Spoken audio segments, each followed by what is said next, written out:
தலைப்புல இன்னைக்கு நம்ம பாடத்தை கற்றுக்கொள்ள போறோம். சரியா?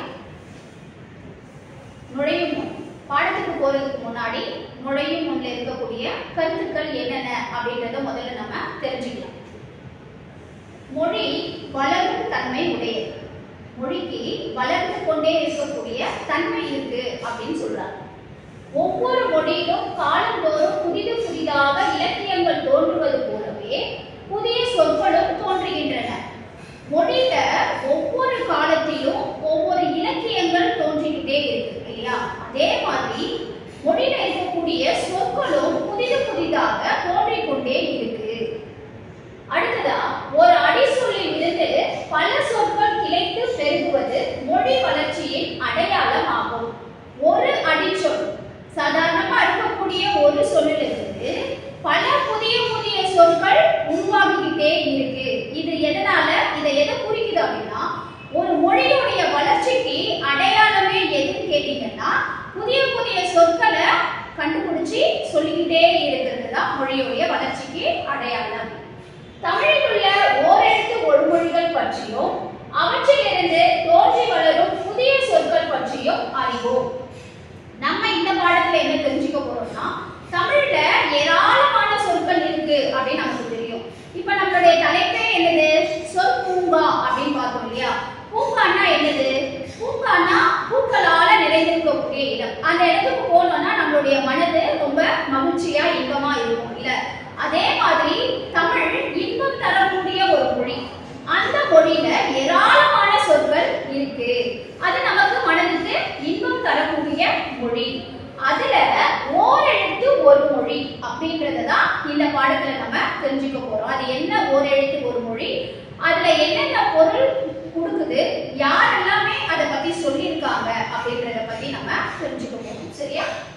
அடுத்தது நூல்வெளி. இந்த ஓரெழுத்து ஒரு மொழிகள் பற்றி இந்த கட்டுரையில எழுதியிருக்கக்கூடிய ஆசிரியர் யாரு அப்படின்னு பாத்தீங்கன்னா செந்தமிழ் அந்தணர். செந்தமிழ் அந்தணர் என்று அழைக்கப்படும் யாருன்னா செந்தமிழ் அந்தணர் என்று அழைக்கப்படும் ரா. இளங்குமரனார். இவரோட பேர் என்னன்னா ரா. இளங்குமரனார். இவர் பள்ளி ஆசிரியராக பணியாற்றி இருக்காரு. நூலாசிரியர், இதழாசிரியர், உரையாசிரியர், தொகுப்பாசிரியர் என பன்முக திறன் பெற்றவர். ஏராளமான திறமைகளை பெற்றவர் தான் யாரு? ரா. இளங்குமரனார். நூல்கள் நிறைய எழுதியிருக்காரு, இதழ்கள் நிறைய எழுதியிருக்காரு. அதே மாதிரி உரைநடை நூல்களும் நிறைய எழுதியிருக்காரு. இலக்கண வரலாறு, தமிழிசை இயக்கம், தனித்தமிழ் இயக்கம் உள்ளிட்ட பல நூல்களை எழுதியிருக்காரு. சரியா? நூல்கள் ஏராளமான நூல்களை எழுதியிருக்காரு. தேவநேயம் என்னும் நூலை தொகுத்து உள்ளார். தேவநேயம் அப்படின்னு ஒரு புகழ்பெற்ற ஒரு நூலை இவர் தான் என்ன பண்ணியிருக்காரு? தொகுத்து வழங்கியிருக்காரு. அது மட்டும் இல்லாம திருச்சிக்கு அருகில் அள்ளூரில் திருவள்ளுவர் தவச்சாலை, இங்க பாருங்கம்மா, திருவள்ளுவர் தவச்சாலை இதுதான். பாவாணர் நூலகம், இதுதான் பாவாணர் நூலகம். இது இரண்டையுமே இவர் என்ன பண்ணியிருக்காரு? இவர் தான் உருவாக்கி அமைச்சிருக்காரு. இவரது தமிழின் தனி சிறப்புகள் என்னும் நூலிலிருந்து செய்திகள் தொகுத்து இங்கு தரப்பட்டுள்ளன. எந்த நூல்ல இருந்து நமக்கு கொடுத்திருக்காங்க பாடம்? தனிப்பெரும் சிறப்புகள், தமிழின் தனிப்பெரும் சிறப்புகள். இந்த நூலிலிருந்து தான் நமக்கு பாடப்பகுதி கொடுத்திருக்காங்க. சோ இந்த பாடத்துல நம்ம என்ன அவங்க மொழிகளை பத்தி சொல்லியிருக்காங்க அப்படின்றத தெரிஞ்சுக்கலாம். முதல்ல பாத்தீங்கன்னாக்கா சொற்களுடைய வளத்தை பத்தி தானே இதுல படிக்க போறோம். சோ அதுக்கு முன்னாடி நமக்கு அதனுடைய கருத்தை ஆரம்பிக்கிறாங்க. எப்படி அப்படின்னா, மலையில் இருந்து பெருகி வரும் வெள்ளத்தில், மலையிலிருந்து வரக்கூடிய வெள்ளத்துல உருண்டு வரும் கற்கள் பாத்தீங்கன்னா உருளையா இருக்கு. மேல இருந்து உருண்டு வரும் பொழுது உருளையா இருக்கிறத நம்ம பார்ப்போம். அங்கிருந்து வரக்கூடிய உருளை கற்கள் ஆனது என்ன பண்ணுதுன்னா மேலும் தேய்கின்றது. உருண்டு வர அந்த கற்கள் ஆனது என்ன பண்ணுது? தேய்ந்து கொண்டே வருகிறது. உடைந்து பொடியாகின்றன அல்லவா? ஒரு கட்டத்துக்கு மேல அந்த கற்கள் என்ன ஆகுது? தேய்ந்து உடைஞ்சி பொடியா ஆகிட்டு. வயல்களில மணலா, கடல் முகத்துல நோய் மணலா இருக்க காண்கிறோமே. நோய் மணலை பார்க்கும் போது அது கிடந்திருந்த காலமும் கடந்து வந்த தொலைவும் புலப்படும். அந்த கற்களானது தேய்ந்து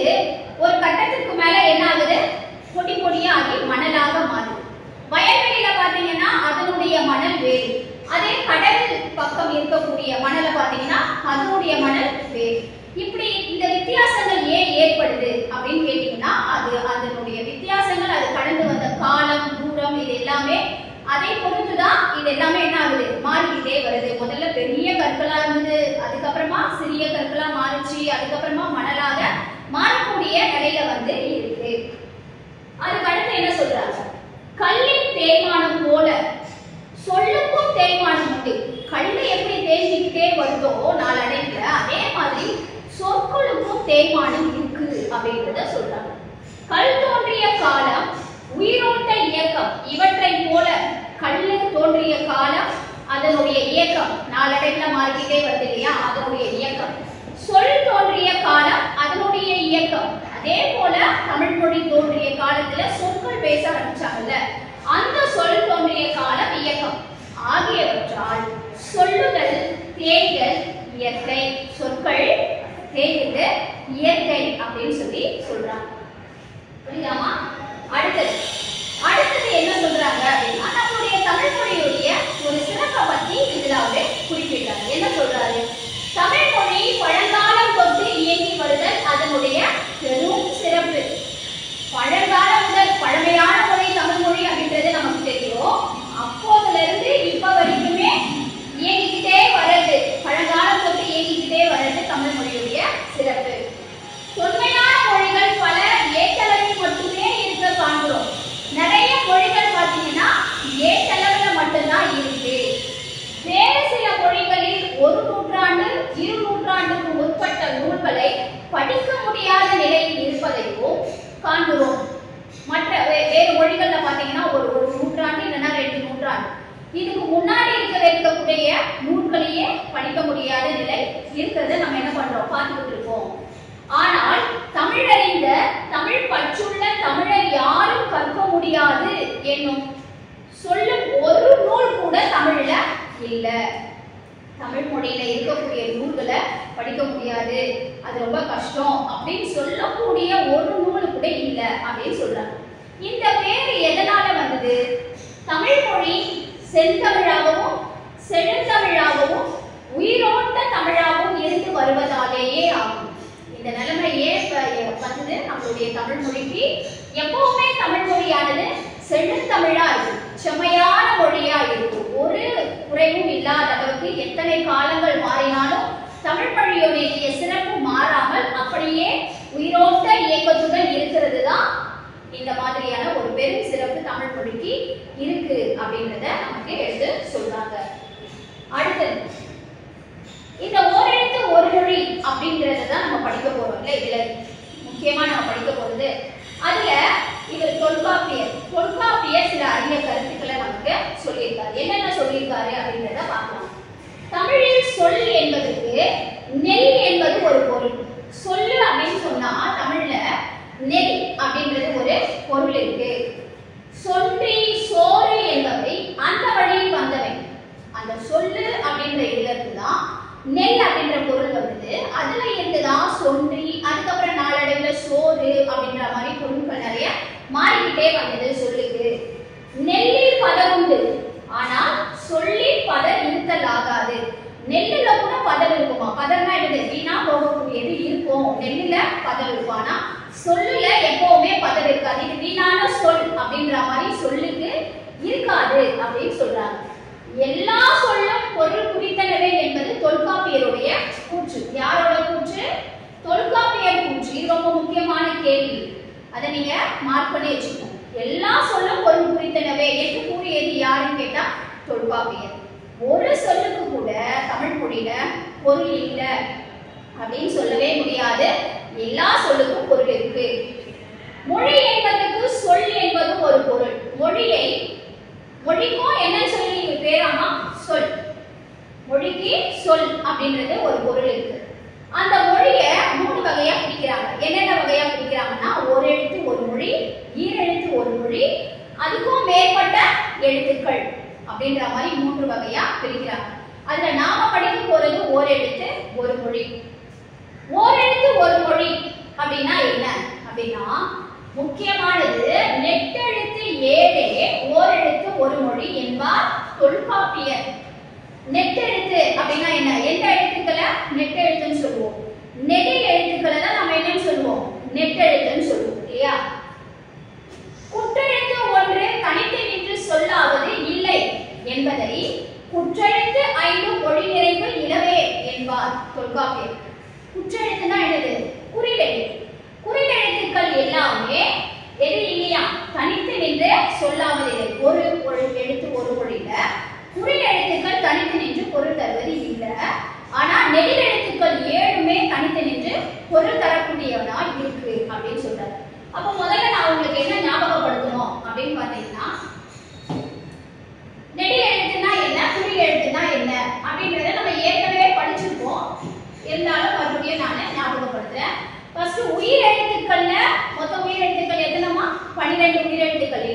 12 உயிர் எழுத்துக்கள்ல குறில் எழுத்துக்கள் மட்டும் பார்த்தா அ இ உ ஏ ஓ. இந்த ஐந்துமே என்னது? குறில் எழுத்துக்கள். அப்ப நெடில் எழுத்துக்கள் மீதம் இருக்கக்கூடிய எழுத்துக்கள் எல்லாமே என்னது? நெடில் எழுத்துக்கள். அ இ உ ஏ ஐ ஓ ஔ. இந்த ஏழுமே நெடில் எழுத்துக்கள். சரியா? இப்போ இதுல இந்த 5 எழுத்துக்கள் இருக்கு பாரு, குறில் எழுத்துக்கள். இந்த 5 எழுத்துக்களும் தனித்து நின்று பொருள் தராது. அதே நேரத்துல இந்த 7 நெடில் எழுத்துக்களை தான் நெட்டு எழுத்துக்கள். இது தனித்து நின்று பொருள் தரக்கூடியது அப்படின்னு சொல்லி தொல்காப்பியர் சொல்லியிருக்காரு. அடுத்ததா என்ன சொல்றாங்க? நெட்டெழுத்து 7 ஒரு எழுத்து ஒரு மொழி என்றால் உயிர் நெட்டெழுத்துக்கள் 7மா? உயிர்மை நெட்டெழுத்துக்கள் 126 உண்டே, அவை மொழியாகும் தன்மை இல்லாதனவா என்று ஐயம் தோன்றும். 7 நெட்டெழுத்துக்கள் தான் சொல்லியிருக்காரு. உயிர்மை நெட்டெழுத்துக்கள் 126 இருக்கே, அப்ப அதெல்லாமே பொருள் தரக்கூடியது இல்லையா அப்படின்ற ஒரு சந்தேகம் நமக்கு இருக்கும். இந்த ஐயம் தோன்றாமல் இருக்கவே உயிர் நெடில் எழுத்து என்றோ உயிர்மை நெட்டெழுத்து என்றோ கூறாமல் நெட்டெழுத்து என்று மட்டும் கூறினார். இதை நம்ம கவனிக்கணும். நெட்டெழுத்து மட்டும் தான் சொல்லியிருக்காரு. அது உயிர் நெடில் நெட்டெழுத்தா இல்ல உயிர்மை நெட்டெழுத்தா அப்படின்னு சொல்லி அவரு பிரிக்கணும். அப்போ நமக்கு உயிர்மை நெட்டெழுத்து உயிர் நெட்டெழுத்து இது எல்லாமே சேர்ந்துதான் நெட்டெழுத்து அப்படிங்கிற அர்த்தத்துல நமக்கு சொல்லியிருக்காரு.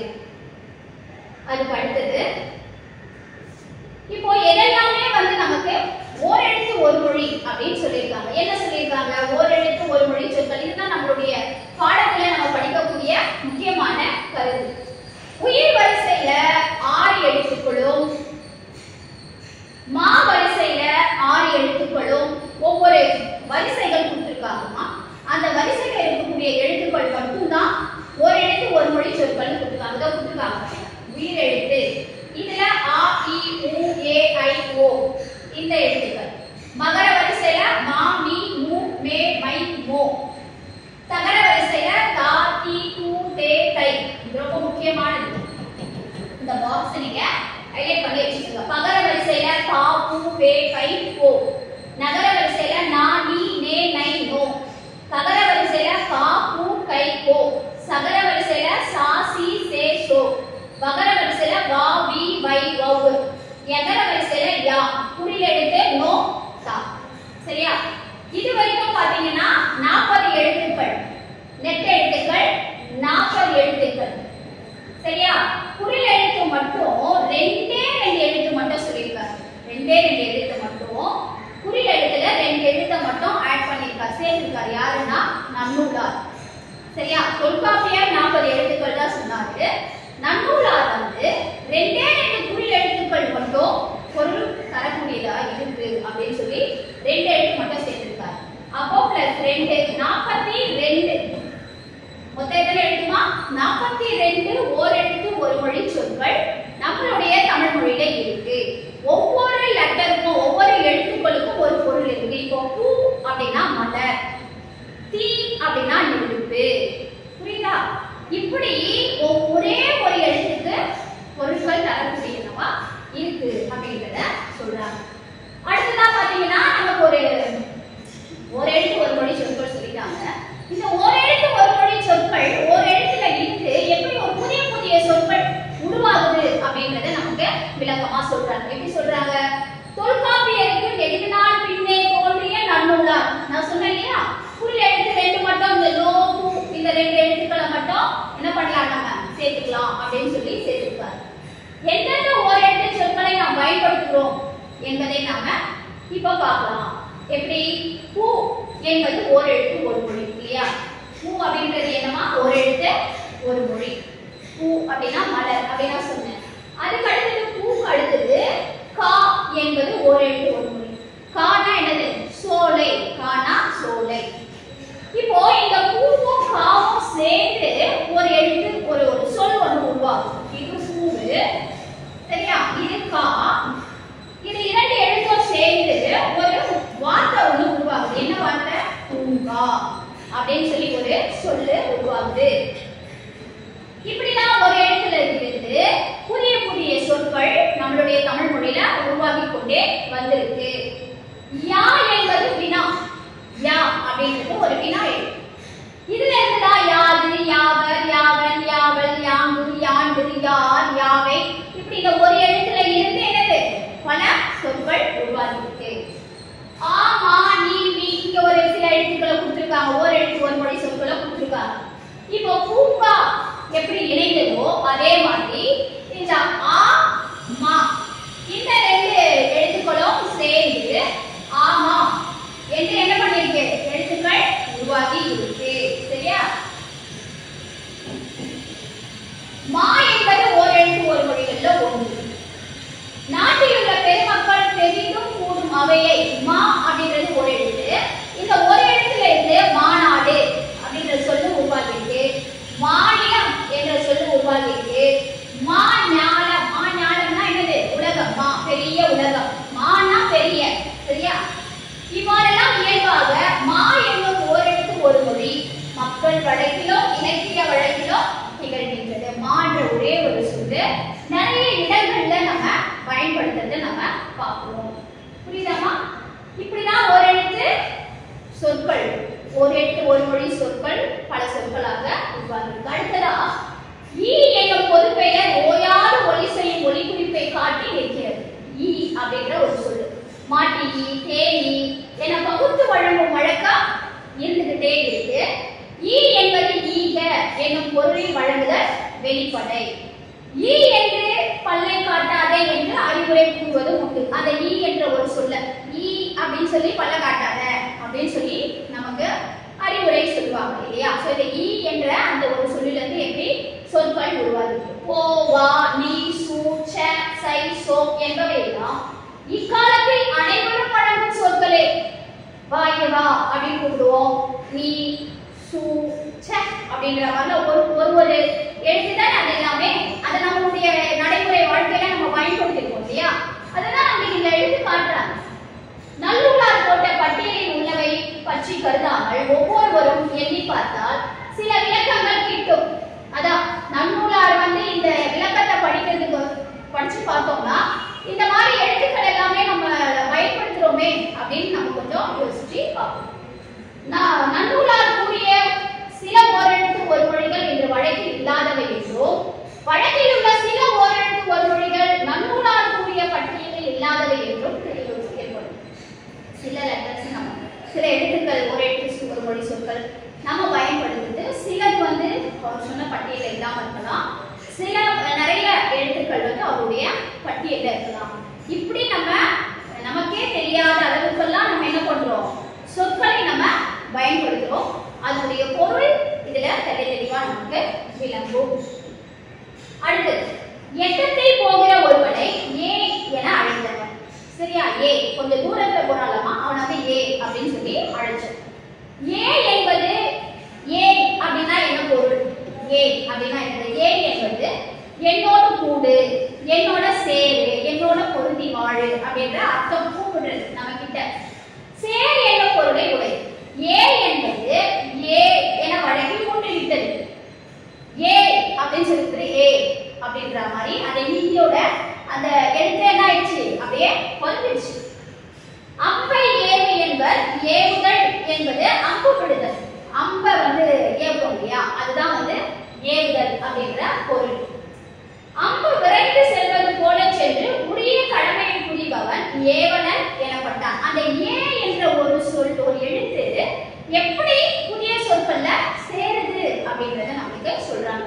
இந்த அம்பு விடுறான் அல்லமா, இந்த அம்பு விடுறவன என்ன சொன்னாங்களா? ஏவலன் அப்படின்னு சொல்லி சொன்னாங்க.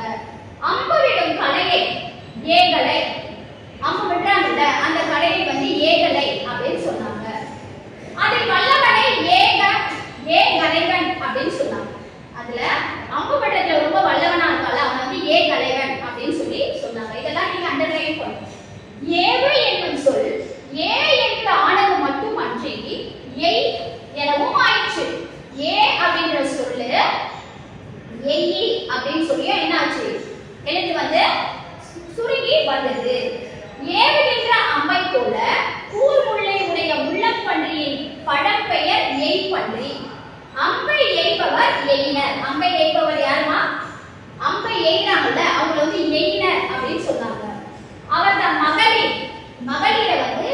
எய்தியர் அப்படின்னு சொன்னாங்க.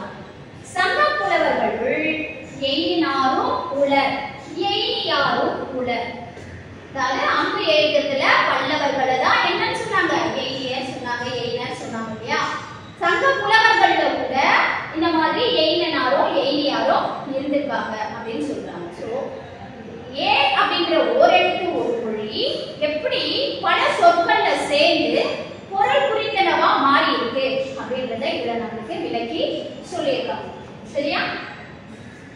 அடுத்ததா இந்த பாடத்துல தமிழில் ஓரெழுத்து ஒரு மொழி சொற்களின் பெருக்கம் நம் மொழியின் பழமை, உயிரோட்டம், பெருவழக்கு என்பனவற்றை கையில் கனியாக காட்டும். ஓரெழுத்து ஒரு மொழி சொற்கள் இப்ப நமக்கே நம்ம நிறைய சொற்கள் பயன்படுத்தி இருக்கோம். ஆனா நமக்கே இப்பதான் என்ன தெரியும், இது எல்லாமே ஓரெழுத்து ஒரு மொழி சொற்கள் அப்படின்னு தெரியும்.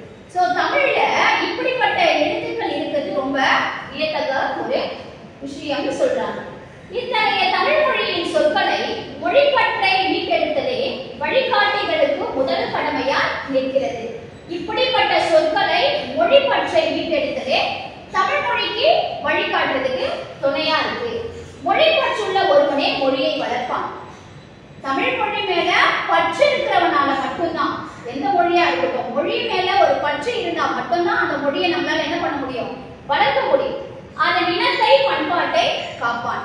அந்த மொழியினுடைய பண்பாட்டையும் அந்த இனத்தையே அவனாலதான் காப்பாற்ற முடியும். யாரால? மொழியின் மீது பற்று இருக்கிறவனால தான் காப்பாற்ற முடியும். சரியா? இப்படிதான் நமக்கு இந்த பாடத்தை சொல்லி முடிக்கிறாங்க. சோ நம்ம இந்த பாடத்துல தமிழ் மொழியின் மீது இருக்கக்கூடிய, தமிழ் மொழியில் இருக்கிற ஓரெழுத்து ஒரு மொழி சொற்கள் மொத்தம் 42 இருக்கு அப்படின்னு தெரிஞ்சுக்கிட்டோம். அந்த சொற்களை நம்ம அன்றாட வாழ்க்கையிலையும் நிறைய சொற்களை பயன்படுத்திட்டு இருக்கோம். ஆனா அதெல்லாம் ஓரெழுத்து ஒரு மொழி சொற்கள் தான் அப்படின்றத இப்பதான் நம்ம என்ன பண்றோம், இந்த பாடத்தின் மூலமா நம்ம தெரிஞ்சுக்கிட்டோம்.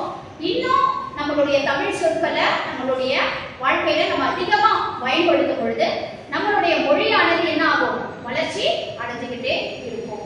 இந்த பாடத்தை நல்லா நீங்க கவனிச்சிருக்கீங்க. இதை நீங்க என்ன பண்ணணும், படிச்சு நல்ல மதிப்பெண் எடுக்கிறதுக்கு பயிற்சி செய்யணும். சரியா? நன்றி மாணவர்களே.